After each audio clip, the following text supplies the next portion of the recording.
Welcome guys to the Cavana Heaven Resort located in Kitaw-Taw, Bukidnon. Now dito guys, papunta kami sa pinaka-reception hall nila para mag-park and magpa-register. After that, sumakay kami ng vehicle and go up in the mountains.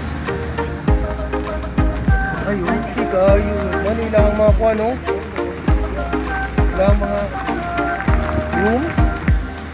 Very steep yung packet papunta ng main area nila guys. In fact, umatras nga yung sakyan namin dahil sa hindi kinaya nung makina at nakaalanganin pagkambya yung driver. Pero okay lang naman yung nangyari. Ano man yung mga Vista nag-inipin up yun, di ba? Pagkatapos guys, ito yung sasalubong sa'yo na view. Nung makita ko yung view for the first time, nagwa-wonder na ako kung nasa Pilipinas pa ba ako o nasa Netherlands na ako. Are we still in the Philippines or what? Look at the house, man. Okay? Everything here is panoramic. Very clean and beautiful.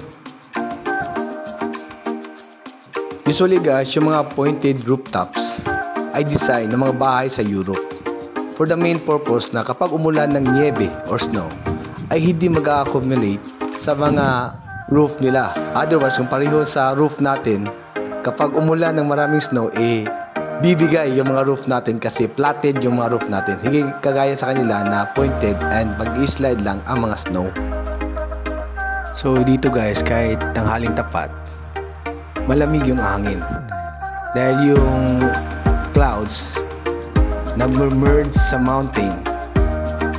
Kaya kapag hinawakan mo yung damit mo, nagmo-moist ito dahil sa lamig.